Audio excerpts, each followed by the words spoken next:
jingle bells, jingle all the way. Hey, what's going on, guys? Welcome to a very special episode, a Christmas Eve special. It's almost Eve, but Christmas Eve episode of Weekly Wrestling Heat. We're supposed to be here on Tuesday. That didn't work out. Wednesday didn't work out. So Thursday neither. What is Thursday? That's Friday. Never mind. Yeah. All right. Well, we were It's here me today. and Moise. Yeah, I wanted to do a special episode for you guys, like 4 hours long, but Elias didn't care about y'all like that.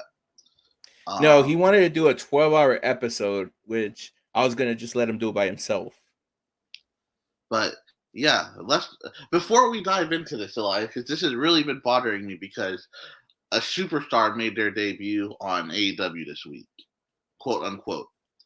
I want you to name the top 5 most uncharismatic wrestlers in the business right now. Go. I haven't thought of my list either, so we're both gonna wing this as we go. I would say Von Wagner. Kyle O'Reilly. No, I think he still has some charisma, unlike you. No, I would put Kyle O'Reilly. Kyle O'Reilly's my number 1. He would be number 1. I would put Von Wagner number 2. Oh, who's that dude? Fuck. Daniel Garcia. He's on there. Daniel Garcia is just weird, but that's neither here nor there. Yeah, so that's 3 of them. Dude, I'm gonna get a lot of hate for this. I think FTR is on there.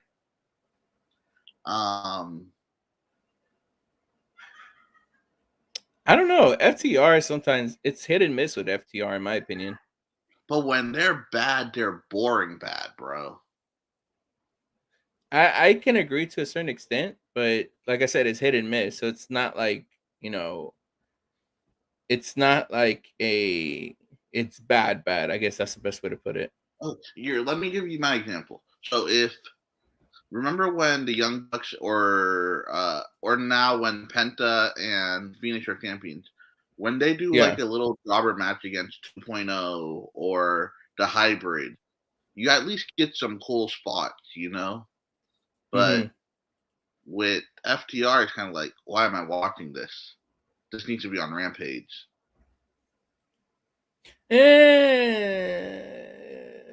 Like I said, it's hit and miss with FTR. You got 3 more wrestlers. I would say Sean Spears. Sean Spears. Who's Sean Spears? The 10 guy, the Sean Spears. No, dude, that's so much charisma doing the 10 stuff. Yeah, that was pre AEW. The chair now. You're saying he lost his charisma. Yeah, I feel like the chairman gimmick isn't like there's something missing from the chairman gimmick from when it debuted first to now.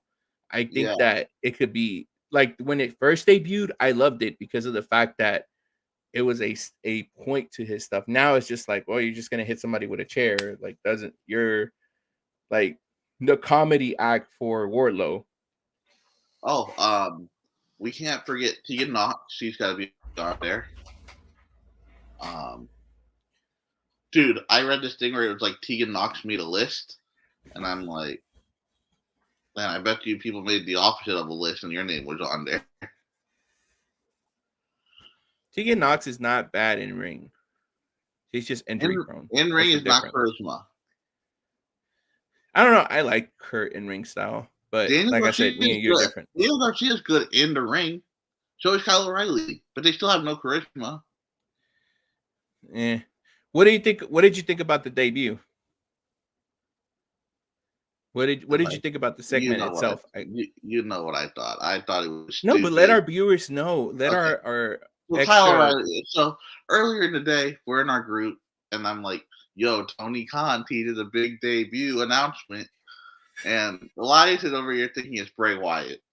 And I'm like, maybe, but I'm pretty sure it's Kyle O'Reilly. And I pretty much thought it was gonna be Kyle O'Reilly for the surprise that Adam Cole said he had. So that is that was a given. So that other No, I didn't surprise, know Adam Cole had a surprise. That was probably on BTE. Um, but yeah, so Kyle O'Reilly. I looked up, I saw him, I was like, this guy still has no charisma. And dude, I cannot care for him and Bobby Fish. Like, but it's undisputed. It's going to be the undisputed elite. I think they're just going to be the undisputed. I heard it's undisputed elite. Oh. Undisputed. But you see, I'm gonna share a video that I saw about a couple of hours ago, a little bit later to the group. Is basically saying how it was Talk is Jericho with Tony Khan in it, saying that they were gonna look for fresh talent, and this is gonna catch a lot of heat, by the way. But this is Tony Khan and Chris Jericho saying, "Oh, we're not just gonna sign everybody. We're looking for fresh new talent to build in AEW." And it's funny because while this whole thing was playing, you saw all the WWE people that they brought in, ex WWE people. I thought it was funny, but I mean, is there some truth to it? It's Impact with a bankroll. Or TNA with the bankroll back in the day. Yeah, TNA with the bankroll. But it's still they do have times where they are like, let's not take anything away from the AEW. They have put a lot of their fresh talent, or a lot of the people that started with the company. Britt Baker, Sammy, Darby. Okay, no, let's talk about the real pushes. Britt Baker, Adam Page, Sammy, and MJF. Sammy too, to a point. Darby. Yeah, watch Rampage on Saturday and tell me what happened. Yeah, I'm not gonna talk about that. No spoilers. So there we go. I mean, okay, fine. In a roster of 60 people, you made 5 look good on your end. Well, I can't even say Santana Ortiz. I can't even say Jurassic Express, because nor the Dark Order, because they have their roller coaster where, like, even though Dark Order is over and Jurassic Express is over, well, Britt Baker had a roller coaster too. Remember how much we hated how he was being pushed earlier? Yeah. So that's, I mean, I think the only one out of all those names we said that had kind of a steady or like slow MJF, and Page. Even that is kind of like going a little down. Page was popular before he. I don't know. I think Tony Khan needs to. I think he needs to trim some fat off of his roster first, and then I think he needs to figure out what he wants to do. Yeah, but you forget they're still debuting stars, so it's like now you got Kyle O'Reilly on the roster, and there's rumors that Gargano might be. They're not debuting stars; they're debuting talent. They're still stars. It's still the same thing. I mean, Kyle O'Reilly is not a star. No, Kyle O'Reilly has a following. Whether you believe it or not, he has a following. So it's like okay. Whether you want, because you have this anti-bias against him and Daniel Garcia. These guys are well followed, and people like them, unlike Garcia you. Probably has like 10,000 Twitter followers. So I know he didn't have a following. You can't say the same thing about Kyle O'Reilly, because Kyle O'Reilly has been around since way before. You know how many Mandy Rose has? 852,000. Okay, and your point is? Okay, 852,000. Right? Wasn't Undisputed Era one of the biggest factions in NXT for almost 3 years? Yes, but not because of Kyle O'Reilly, who has 200. It was because of the whole group. Because of the whole group. It wasn't just Adam Cole. It was the whole group together as a unit. No, it wasn't. Even with Roddy Strong, it was the whole group that was over. It was, yes, Adam Cole. Adam Cole was the main attraction, but all the rest of them were over as much as Adam Cole. It was over because of the people they feuded with, and it was over because the people they feuded with were over and could wrestle too. They debuted as Drew McIntyre, who was hot as lava back then.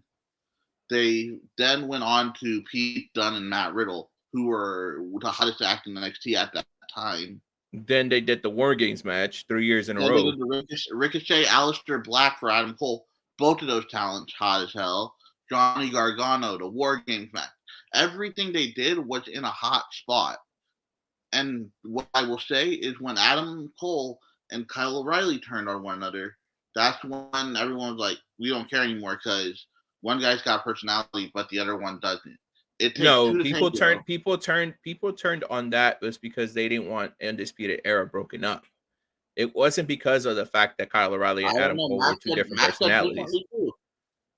A lot of the I wasn't invested in it. A lot of people weren't invested in it because they separated Undisputed No, Era. you know why they weren't invested in the Elias? Because when you got a movie poster, you can't put Kyle O'Reilly as the front man. You say that, but other people don't believe that. I'm just saying. Okay. That's fine. You're starting a promotion tomorrow.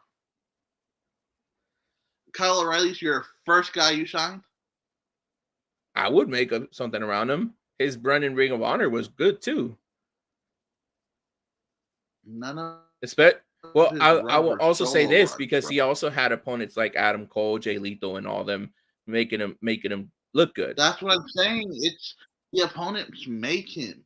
What was Baron Corbin's first most memorable feud?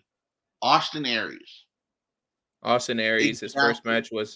His first match was against Juice Robinson, and he actually made Corbin look good, and that's when the End of Days got popular. Rhino, Bull Dempsey. It's people with charisma that know how to work.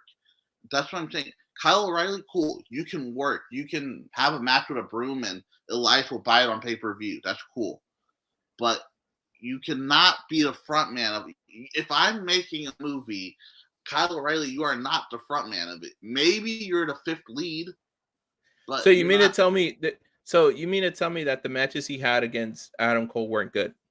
They were bangers, but what did I just say? It takes two to tango. It's the same. It's wrestling. Then it's wrestling. So it always takes two to tango. You could have. No, I was interested in John Cena and the Great Khali. It wasn't because of the Great Khali. I was interested. Also, John Cena was over at that time too. Okay, John Cena was over. But I was interested because of John Cena, not because of Umaga and Great Khali. That's my point. Hey. Umaga was good. He was. Umaga was over by himself. But I didn't appreciate him until after. Okay, another good example. One of the moments that I started liking Umaga Ric Flair. I could care less about a 90-year-old Ric Flair at that time, but I care about Umaga. That's why I was invested. I will tell you this: Santino Marella's debut. Yeah, because we were invested in Bobby. But also, it made Santino look good. It did, but we didn't know who Santino was. We know what Kyle O'Reilly is. I don't know. I think that Kyle O'Reilly is good talent. I think that I'm not saying he's not a good talent. I think he's over.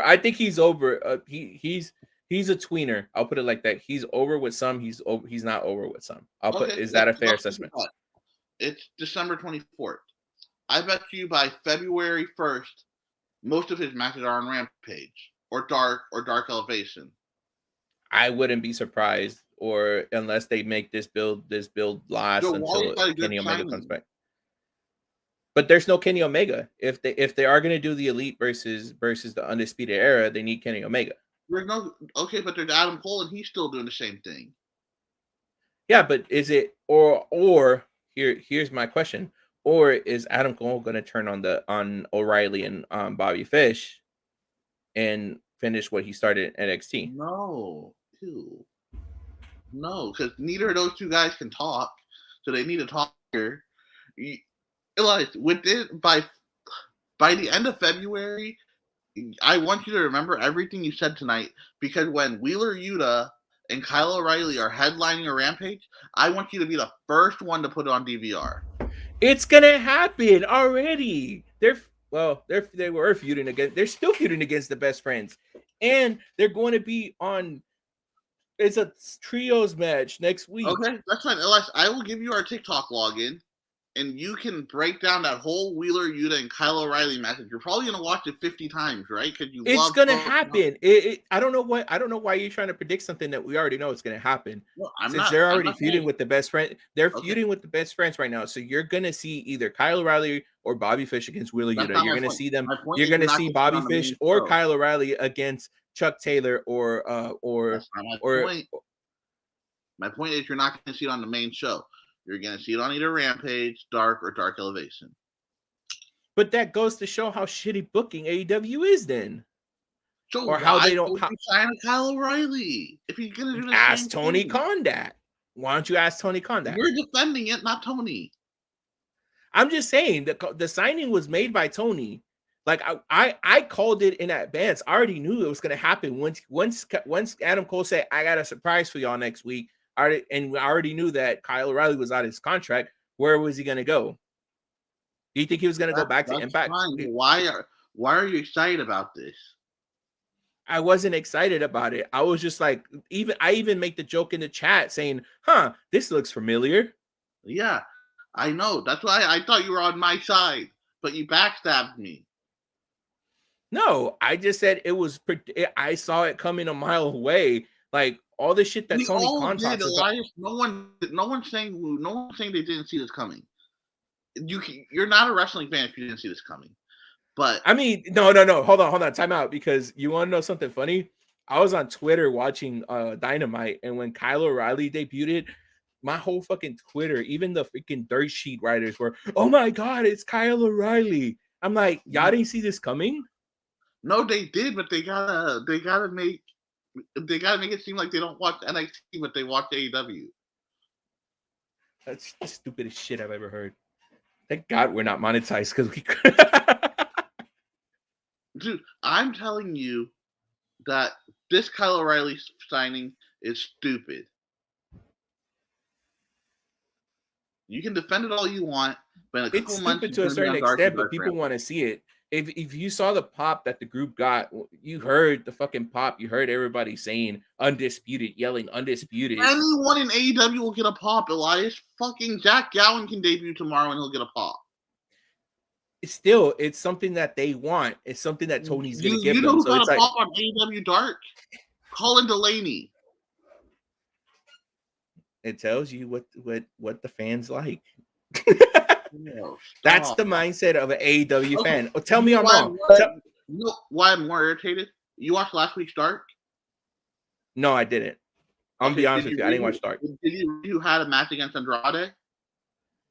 I didn't watch it. Yeah, I know, but when they put the results on, do you see who faced Andrade?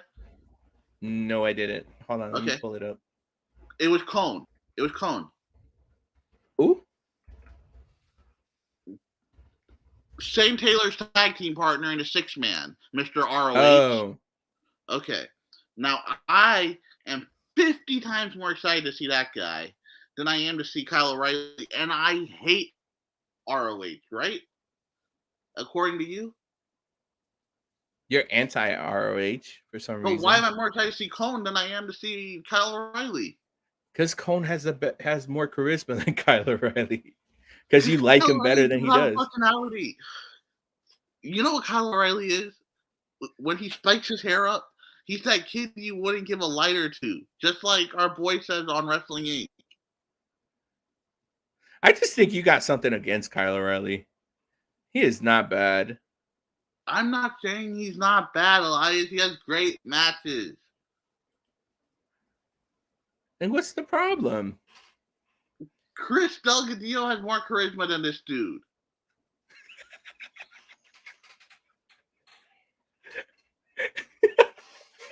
I think he's watching too. Shout out to Chris Delgadillo there. He's gonna love this. I'm gonna snip this part out and post it in our group. Don't need to be snipping out. Oh Well, I try to man. make a TikTok run on my own, you know. Shout out to the 1,790 people that watched my Tay Conti entrance because they liked it. I think that's a big enough number to snip stuff for y'all. Okay, we've been on this topic. Maybe you could snip it since you're talking all this shit. I told you to teach me how. You haven't. It's easy. Just use your freaking the screen recording on the phone that you got. Do you have an iPhone? Oh shit! I did that before. Yeah. Oh. Fuck, okay. You're right. You're right. Okay. Anyways, the 90 days is almost up for WWE guys that got released recently in January, if I'm not mistaken. Do we see Shane Taylor and Keith Lee teaming back up since Ring of Honor is gonna be on a hiatus? You can't tell me you don't like Shane Taylor. I love both of these guys, but if I say yes, which is what I want to say, I just contradicted what I said about Cone.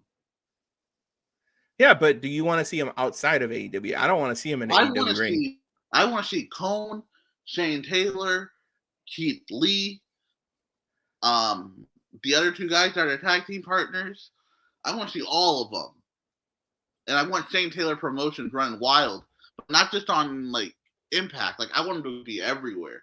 I want to be on Impact, on the Indies, in GCW, like everything. I think we're gonna see all of them in I think we're gonna see all of them in MLW. I think most of them are gonna go to MLW and Impact, and you might see them in NWA too. I think Keith Lee's gonna go to AEW. I don't want him to go AEW.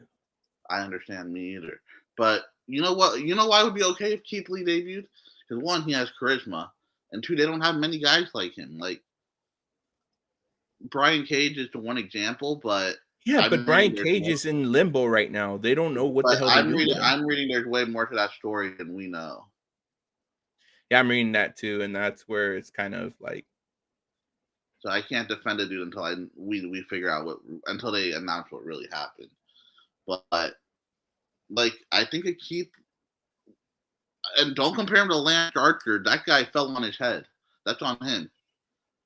Keith Lee, you need a big guy.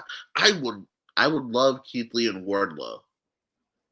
I would love Keith Lee and Wardlow too, but that's the thing about AEW that I kind of dislike right now, that they don't know what to do with their big guys. Like right now, they're going with the people that give the spots. I think they're booking Wardlow great. Now, but how long did it take him to them to actually book him semi correctly? Elias, what is the thing we complain the most about WWE? Long-term storytelling. And then when we get this in AEW, it's too long-term storytelling. No, but you gotta think about it. Think about all the big guys that have been there. We've talked about this before. Even you've been on my side on this. The big guys in AEW. I agree with you. But the reason I can't agree with Wardlow is because we all complain about long-term storytelling with WWE. And when we finally get it with AEW, we complain there too. Well, I'm happy. No, I'm not complaining. I'm happy of what they're doing with Wardlow. I think it's a good chance to get Wardlow to where he needs to be. I think it's a good thing that they're doing with him. I just think it bothers me that it took so long to get that to that point, because they teased it a long time ago and then it just went under the radar. I don't know. That's just me being like being picky about the situation. No, I understand. But we don't watch Dark and Dark Elevation. We don't know how his 14-0 run started. I just hate that you gotta go through. I just hate that. I don't hate it. I just think that it's funny that you gotta go watch BTE, watch Dark, watch Sammy's blog, watch Elevation, watch Rampage, and watch Dynamite. And people complain about WWE having NXT, SmackDown, Raw, and 205 Live and Main Event. Yeah. Oh, dude, we're 25 minutes in and we haven't talked about one thing that's happened in wrestling this week. I will say, going into AEW, that spot with Sting when he threw MJF over the rope was scary as hell. That's on FTR, right? That I don't know. I think They caught him. It's just that he bounced It's from. not on MJF. No, this was just. It wasn't even on FTR. This was just the way he got thrown was a little bit too high, and when they tried it, they caught him, and then he bounced from their shoulders and landed on his head. And then last week he took that knee on that frog splash. Yeah, that was. Man. Now I see why they don't have MJF wrestle so much.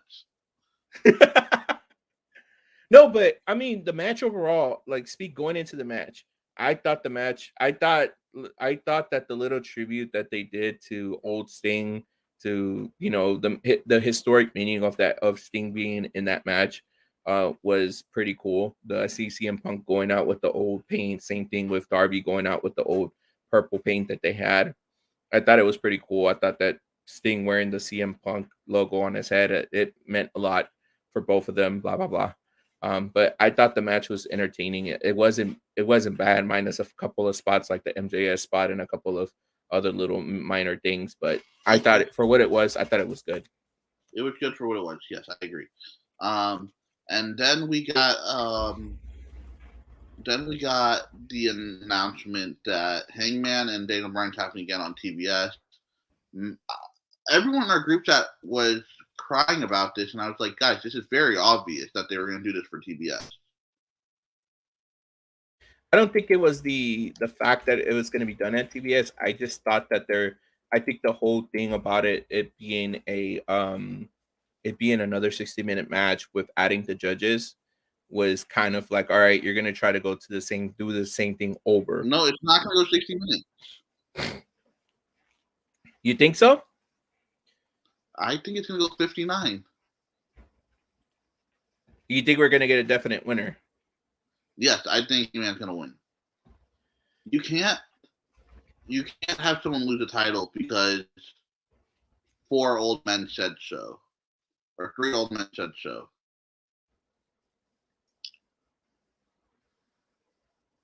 We talked about it's going to be Flair. It's going to be Flair, and I don't know who else it would be. It'd probably be like Tully and Taz. No idea. They're gonna get Eric Bischoff. Actually, it might be Arn, Tully, and Flair. Maybe. All right, can we talk about NXT? The show that was actually good this week. I mean, there's really nothing else to talk about. And the only match in AEW that was semi good was the Nyla Rose versus the Ruby Soho. I thought that was interesting. I thought that she had really injured Ruby. I would say the promo that Top Team Dan Lambert did with the Men of the Year was pretty interesting. Yeah, but it goes more because of Friday or Saturday show. Well, I mean, I thought the putting over I thought that I guess the what they need to do. You know what they need to do? Skip 5 minutes ahead if you haven't seen Rampage the spoilers, because I know it's a spoiler. We don't talk spoilers, but I think Elias would agree with me. You need to have Hook team up with Cody, beat the hell out of the Men of the Year, and then just demolish Cody after. I can see that happening, though. I think that with what happened after they went off air, I think they already teased that. Why did you slap in the face by Hook then? That's what I'm saying. They already teased that match, so they're gonna have to figure out a way to make it happen. Yeah, and they need to do like everything. Like Hook needs to be like a bad guy, like whichever girl comes out of Cody Rhodes Academy needs to be like his little girlfriend next, and Hook just needs to be like a Fonzie. That's what you need to book him as. Like Tony D'Angelo, but not as Tony D'Angelo. I think that they should just keep it as it is. I think that he's getting over with what he's doing now. He's getting over because he's good looking as fuck. That's why he's getting over. I mean, still, he's getting over. So I don't think he's the Garoppolo of wrestling right now. I Except more talented, guess. yes. I guess. I don't know. Like, if there was a wrestler that could get you to spend one night with them, I know it's Hook.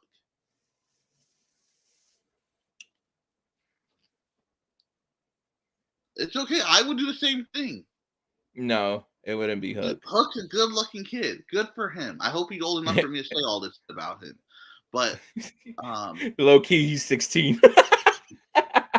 yo, let's go into NXT because I actually thought NXT was a bomb show this week. I think NXT was my favorite show this week. Yeah, I think that the promo with Ciampa and Braun Breaker was actually pretty good. It's foretelling what's gonna happen at New Year's Evil. I think that is gonna be the passing of the guard, I guess you could call it, between He's the 22. new. Okay. Anyways, I think it's gonna be the passing of the torch between the old school NXT and the new 2.0 guys. So I think that it's going to be interesting to see this match. I don't think it's going to disappoint like the first match. I think it's going to be a little bit more hard hitting, and I think Braun Breaker's getting into his flow, and he's pretty much already ready. I think he accelerated past a lot of these guys. What your thoughts? I think that Braun Breaker should lose again. Do you think they're going to go to a third time? No. I don't think Braun Breaker should be our next champion. That's what they're building it to, though. That's the. I know. They need to throw a swerve or put Braun into Rumble or something. I don't think Braun needs that title after Tommaso. I think there's one person that title needs to go to. I think. Who do you think he should get it? I'd see if we're thinking the same. The heat that this guy has on him right now, and now the reports coming out that him and Indy are dating, and he still talks to her like that backstage. Yeah, that's Did you funny. see his reply to the report? He's like, "Why would I come from Australia to date another Australian?" What a guy, dude. No, I will say Grayson Waller is one of a kind, and I think this is why I like NXT right now, because they're building these guys from scratch, and they're literally like Tony D'Angelo, Grayson Waller, Braun Breaker. It's what AEW told us they would do. Yeah, basically, and what people are shitting on NXT 2.0 for doing now. So basically, we're getting NXT 2.0 in AEW and AEW in NXT 2.0. Yeah. No, I think Grayson Waller is a stud. I think I don't know if they're going to go forward with this program with AJ Styles. I think if they do, I think it'll bring more eyes on NXT. But I think it's good. A lot of people shitted on that segment between AJ and Grayson, but I think it's good to have. Yeah, it was funny. Positive, but well, I heard the positives, but I also heard like Twitter going off. Why are they putting AJ Styles in NXT?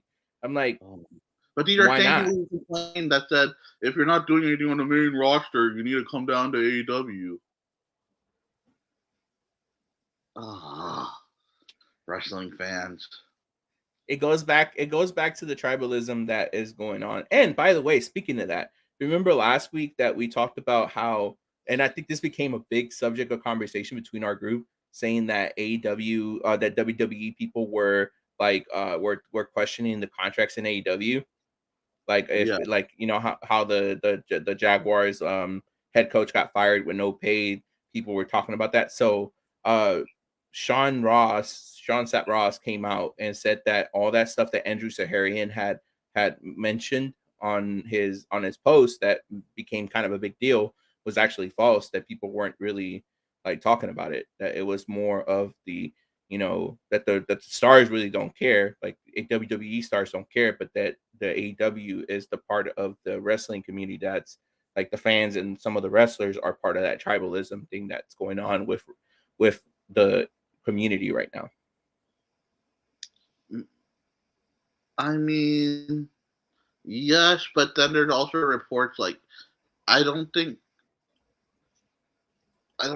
every wrestler that comes over would be like, yeah, we had AEW on a TV when we were competing with them on. Yeah. So I don't know. I don't know what to believe there. But yeah, back to the show. I thought Grayson Waller did great. I thought the segment with him and Indy was awesome. It leads to the match with him and Dexter next week. Dexter coming off a strong win against Trick Williams. Trick Williams is a star as well. Who did you think would take the title off Ciampa? I honestly, if it's not Braun Breaker, I was thinking Pete Dunne. Pete Dunne ain't gonna win his feud with Tony D'Angelo. I'm just saying, like, I wouldn't mind seeing Pete Dunne What about have Tony a reign. D'Angelo? I can see that happen. I mean, to be honest, any of the guys that were in the War Games match, like any of the and 2.0 guys, I could see them challenging Ciampa It for the should be title. Tony D'Angelo and Tiffany Stratton as our two champions. I don't know. I see a lot of money in Cora Jade. I see a lot of money where that's Bay. But you know who there's not a lot of money in? Apparently, Sheree and Last Legend had a match on 205 Live that is going to be the worst match of the year, even though they edited it down to 3 minutes. Wow. I need to go watch that. It'll be on 205 Live tonight. Speaking of which, I think one of the noteworthy matches that we could talk about is the Raquel Gonzalez versus Dakota Kai. Yes, and really quick, Gable Stevenson's brother is debuting on 205 Live tonight. Yeah, he is. I saw that on Twitter. Yeah, because I posted it. I know. Did you? I saw it from somewhere else, but yeah. Okay. Yeah, Raquel and dude, the chemistry is between these girls is awesome. This kind of reminds you like that Sasha Bailey energy in a sense. Like in like it's not to that point where like you can have a 5-star, you can always have a 5-star match with both of them, but the chemistry, because they're friends behind the scenes, if they're still friends, is there. The same thing with Bailey and Sasha. So I see a lot of good things if they get called up to the roster at the same time, either whether they're together or separate. I can see a couple of good matches if they were to face each other again. It sucks for Dakota Kai because she's been on a losing streak lately. I would have loved to see her win at least one of her matches against Raquel. Yeah, but I think they're going to keep Raquel strong because I already told you I think it's going to happen at Rumble. So yeah. But after the match, the Mandy Rose promo, I thought her challenging both of the girls. No, you didn't. You thought Mandy looked good, and that's why you brought it up. Yes, she did look good. I'm not gonna lie. Okay. Yes, and it's gonna be a triple threat at New Year's Eve.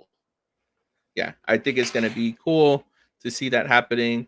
I thought that the Pete Dunne, Tony D'Angelo thing is. I'm excited for that. We're gonna see Harland against poor Brian Kendrick. All right, over under 1 minute. It's gonna be under a minute. I don't know, man. I think they'll let Brian do. You know, people laugh about this, but remember, who did Harlan first train with when he came to WWE? Eva Marie. Who was Eva Marie training with? Brian Kendrick. Yep. Okay. I'll change my mind. I think it's gonna go over a minute, but it might be under 3 minutes. I think so too. I think Brian will run around, get like a quick drop kick in, maybe like a quick suicide dive, and then he'll get destroyed.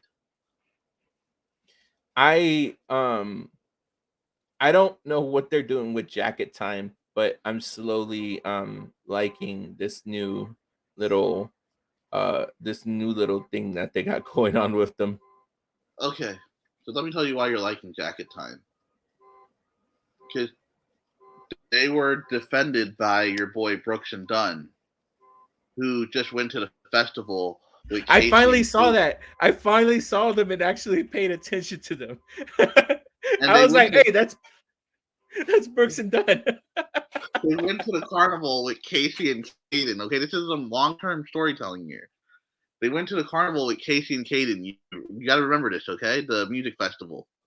Yeah. And then Casey and Caden left them there. So now they got to come back and look like badasses so they can get Casey and Caden again.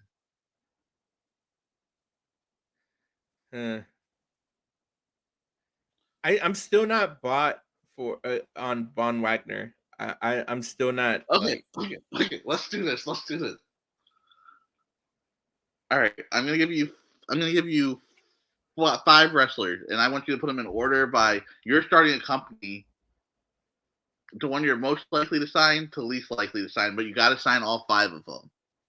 Okay, Brooks, Dunn. I don't even know their first and last name, so I'm just gonna leave that Brooks and Dunn. Von Wagner,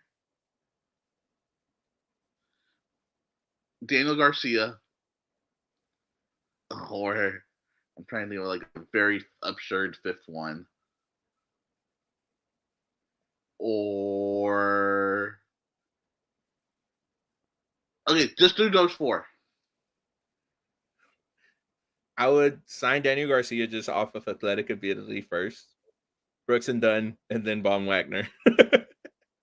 Because Brooks and Dunn, you get some country. You can get some of the like. No, but not even that. They're like I went back and watched the match, and they are not actually bad in the ring. I'm like, I don't know how I missed this. Like, Yeah, I know. I Very talented too. I'll be sure to get you on that pre-order list for that T-shirt when they release it. I will say this. You'll probably be the only non-white guy wearing their T-shirt. I'll tell you that. I will say this. The storyline between Legado, Elektra, and Zion Quinn is becoming interesting in what I'm seeing. I'm invested. I just wish that what's his face? I just wish that Phantasma himself would get a couple more wins. Well, he was out for a little minute, so he just came back. So I know, but he came back, and then they had him beat Zion Quinn. But I just wish they would like build him up a little bit more. Well, I think that the storyline is between Elektra and Zion, and this is like kind of going to cause a rift between her and Legado. So I think we might see her split from. We might see her split from Legado. And Legado is called up, hopefully. Hopefully, I would love to see them and take Dominic under their wing. Yeah, I know. Hey, I actually guilty thing. I bought a Legado shirt because it reminds me of the LWO shirt. You know what I hope happens? I hope Rey Mysterio takes them under his wing, and then they do the complete opposite of LWO, and they do like the most family-friendly Hispanic group. Like they get the Lucha Brothers theme song, because the Lucha Brothers are gone now, and they just come out there luchaing, and dude, just with piñatas, throwing like tapatindo out to the crowd. That'd be sick. Sorry, we're having some technical difficulties here. Would you not be interested in that? No, that's why Lucha House Party didn't get over. You're basically saying that do the same thing. No, see, on Lucha House Party, everyone had their face covered. These are 3 handsome young men, and Rey Mysterio, who's a legend. You still no. I still would rather see Legado come up past Legado. When you order from 5-Star and you get the tapatindo, do you eat it? I never got the tapatillo. What about the paca pupuindo? Yeah, I eat that. The pulpurino. I eat that. Okay. So what if they start throwing that out? Would they be over with you? It's the shitty Hispanic gimmick. I don't like it. I didn't even like it when Lucha House Party was doing it because they're better luchadors if they without the shitty gimmick. That's why freaking what's his name? What all of them hated that freaking gimmick. I don't know. I thought the Mexicals. And the funny thing about it was that one of them wasn't even Mexican. I thought the Mexicals was pretty cool. Mexico's was cool because of the fact that they played off the Mexican stereotype, and both of them were actually Mexican. There were 3 of them. All 3 of them were Mexican. Juventud, Psychosis, and Super Crazy. They were all Mexican. Yeah, I know. Okay. That's why it worked. But when you put a Puerto Rican to portraying a Mexican, that's not gonna.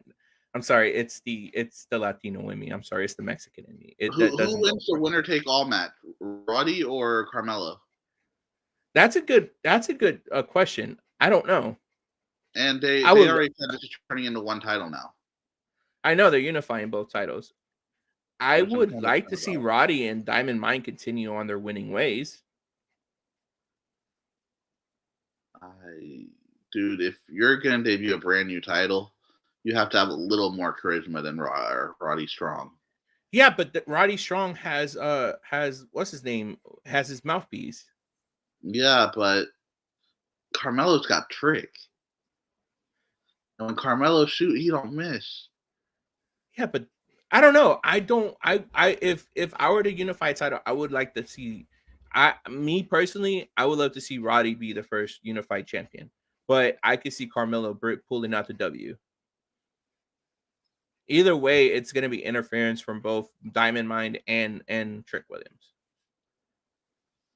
Okay, and then anything else you want to talk about on NXT? Well, the Pete Dunne D'Angelo match. Pete Dunne beat him.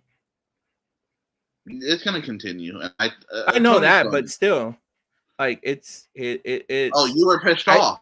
You were angry. No, I like the match. I like the match. I like what happened. I like what happened. No, not even that. I like what happened after the match. So you're okay with Tony losing? I was okay with Tony losing. Okay. If it's a continuation, I'll send him your address. If I mean, just because you're scared of the mob, don't mean that you can give him my address to get to put out a hit on me, bro. I love Tony, bro. I am all. But think about the heat that he got for putting choking Dunne out with that crowbar. Like, and look then at the doing heat the thing that on he his got. finger. Yeah, that was cool. Like, you think that Seth Rollins way with this? Loser losing the finger? I hope not. I hope not. No, I think it's gonna lead to an I Quit match. It seems like it's gonna lead to an I Quit match. I don't know. I think, but I don't. I will say this. I want to see Pete Dunne in the main roster, though. I think it's overdue. Pete Dunne's never going to the main roster. Or him and back in NXT UK. They're about to go on lockdown again, bro. Pete Dunne is from the UK, so what does that matter? No, but his family lives in Orlando. I'm saying they're about to go off air again. Oh, yeah. Well, that's still not, like, 100% confirmed, but I don't know. I read Vince is trying to get Walter down here quick before the lockdown. I can. I'm not saying a lockdown on our end. I'm saying a lockdown on UK's end, bro. Yeah, no, I know.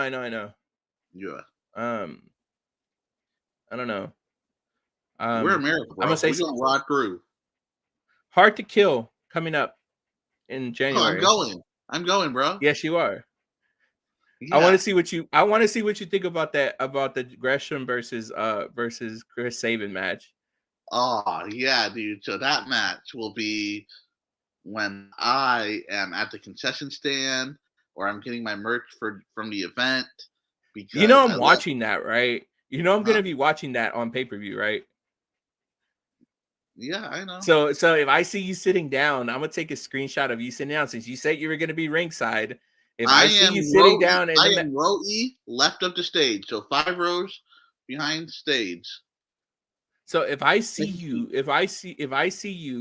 sitting down or standing up watching this match, I'm gonna screenshot it and I'm gonna send it to you. I'm be like, I thought you were gonna go to the concession stand.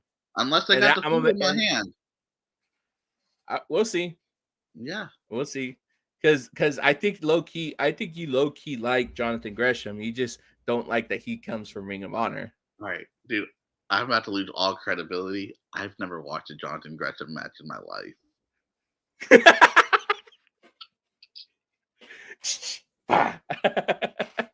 I love Chris Sabin. I love Chris Sabin, but I've never watched a Jonathan Gresham match in my life.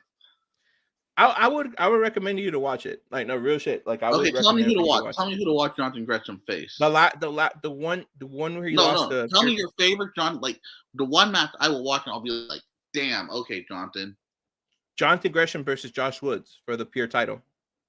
Okay. What the fuck is the pure title? It's the Ring of Honor title. It was a Ring of Honor title where it basically, you know how I told you that 60-minute thing that goes to the judges that AEW is It's going like to do? It's that cup they have in the UK. Yeah, like the Heritage Cup. It's basically Okay. like that, but it's an actual title instead of a cup. So you get with that, it's you get 3 rope break limit. After 3 rope breaks, the only you can't use the rope to tap out to save you from the tap out from the submission or save you from the count. So if you it adds a little interesting factor to it. So you're But saying his best match was the last match he had? no, the last match he had was versus Jay Lethal. Oh, okay. Josh Wood. Josh Wood just debuted on Dark as well. Yeah, he did. And so you think Josh Wood and Cone aren't as talented as your boy Kyle O'Reilly? Okay, I remember that. I never said that. Stop putting words in my mouth. Whatever, man. We can rewind the tape.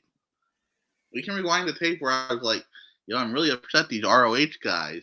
Because, I'm Mr. ROH. I want the ROH guys on my TV. You're a liar because you never watched a Jonathan Gresham match, and he's been in Ring of Honor for a long time. Yeah, but I watched Cone on the Indies 5 times. I watched Shane Taylor and Keith Lee in the Indies before they even made the jump to WWE. Okay, And don't be that guy that's like, oh, I would. No, cool that's with what the this guy band that you're being right now. that You're like, guy. I watched him 5 times in the Indies. So what? We watched all these guys in the Indies. I watched Sammy Guevara when he was in the Indies. Because you said I wasn't. That's because you said I wasn't an ROH guy. That's because you said I wasn't an ROH guy. You aren't. You just told me that you never watched a Jonathan Gresham match. He's only been in ROH like 2 years. You've never watched a Jonathan Gresham match. So Dude, all your credibility. The Octopus match made me go away from it. Okay. Actually, either way, I did watch one. I lied. I did watch one when him and Flip Gordon did that big show. It was him and Flip Gordon, and I think Cody was on the card. That's why I watched it. You know what I'm talking about? No. When Cody faced Jay Lethal, I think he faced Flip Gordon. Ring of Honor? In the bull rope match. It was a Ring of Honor, right? It was at Death Before Dishonor or something like that. Yeah. Johnny Gresham was on that card, and I think he faced Flip Gordon. Or Flip Gordon faced Bully Ray. I don't remember. But Flip Gordon faced Bully Ray. I remember. Flip Gresham was on that card. Right? Flip Gordon versus Bully Ray. That was on Final Battle. In Final Battle 2018. Hold on, I'm gonna pull up the card for Final Battle 2018. Yeah, I pulled up Death Before Dishonor. Oh, never mind. That's not. It was matches. It was Kenny King versus Eli Isom, Jeff Koff versus Adam Page, Kelly Klein versus Sumi Sakai and Madison Rain and Karen Q. Zack Sabre defeated Jonathan Gresham. Yeah. And then it was Matt Taven versus Don Castle, Marty Scurll versus Christopher Daniels, Flip Gordon versus Bully Ray. I should Flip Gordon. No, it is because it's it was the Bully Jay Lethal versus Cody submission match. And it was the Young Bucks last match, last pay-per-view with Ring of Honor when they lost the titles to the Briscoes against SoCal Uncensored. I'm an ROH encyclopedia. Anything you guys need to know about ROH, you come to me. But who was Kevin Steen's biggest rival when he was in Ring of Honor? Oh, there were a couple. Who? Name them. Cesaro was a really big one. Or Claudio. Sorry, my boy Claudio. He was a really big one. Yeah. Who else? So there was Claudio. Him and Knock had a couple of big matches there. Nakamura and him had a couple of ROH matches, yeah. They did, but it wasn't a big rival. Well, big is such a weird word because I think one of the Miz's biggest feuds is Bad Bunny, but people won't say that. I thought it was Dolph Ziggler and John Cena, but okay. I said one of. When I say one of, it's very vague. It was actually it was Kevin Steen versus El Generico, which is Sami Zayn. Yeah, bro, that was a generic one. That's why I skipped it. Everyone knows that one, so I wanted to surprise you. You were surprised about Cesaro, though, right? Okay, but it wasn't as big as Kevin Steen and because WWE made it big. Good night. No, El Generico and Kevin Steen had banger matches in Ring of Honor before WWE. But NXT made them relevant.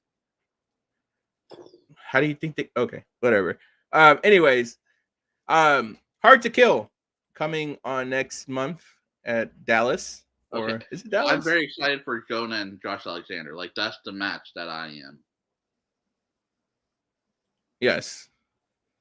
And the rematch between Deonna Purrazzo and Mickie James. I only care about 3 things on this card. It's that match, the one I just said, and Matt Cardona winning the title so I can cry like a baby. Do you think he's going to win? Nope. That's when I'm going to cry. I mean, Tremago versus Steve Macklin for the X Division title. On my list of no charisma superstars. That's funny. Eddie Edwards, Heath, Rich Swann, and Rhino and Willie Mack versus the Good Brothers and That'll be a fun match, but matches like that when I hate matches like that when I attend because you don't get to see every little bit of it, you know? Yeah. What about the inspiration versus the influence? What about the inspiration versus the influence? Uh-oh. He froze. No, I freeze. I don't care about that one. I'm just happy I get to see all of those women live, you know? Are they having a meet and greet? Are you gonna, if they do have a meet and greet, are you gonna do it? Yeah, I will, but I don't think it's such a small stadium.